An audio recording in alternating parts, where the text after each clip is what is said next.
Je sais ce que tu as fait hier à 23h, et ça m'a en réalité coûté que quelques centimes. C'était la mission d'une équipe de journalistes qui ont pu acheter 5 milliards de coordonnées GPS totalement légalement. Ces données GPS comprenaient le déplacement de 20 millions de Français.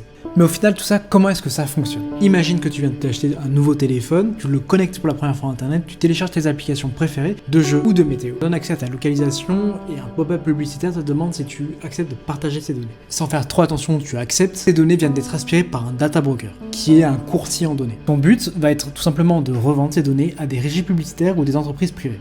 Les dangers derrière cette pratique, c'est que l'anonymat n'est plus qu'une illusion. Si ton point GPS ne bouge pas de toute la nuit et se déplace à ton bureau le lendemain matin, on va pouvoir savoir exactement qui tu es. L'enquête a ainsi montré que ces données ont été utilisées pour surveiller des militaires et repérer des bases militaires. Ils ont pu même repérer les clients de certaines cliniques spécialisées. Si ces informations tombent entre les mains d'une personne malveillante, cette personne peut très bien faire du chantage ou d'autres actions très malveillantes. Aujourd'hui, on a beaucoup de chance puisque Apple et Google ont mis en place des fonctionnalités pour bloquer ça. Tu as juste à aller dans les réglages de ton téléphone et à désactiver le suivi publicitaire. Lorsqu'une application te demande des autorisations, elle n'est pas forcément malveillante, mais si tu vois un pop-up te renseignant que l'application utilise ces données publicitaires, c'est hyper important que tu n'acceptes pas. Tu devrais pouvoir le faire sur iPhone et Android, il ne devrait pas y avoir trop de soucis. Ce qui est fou dans cette pratique, c'est que c'est totalement légal et il y a encore beaucoup de flux juridiques à côté de ça.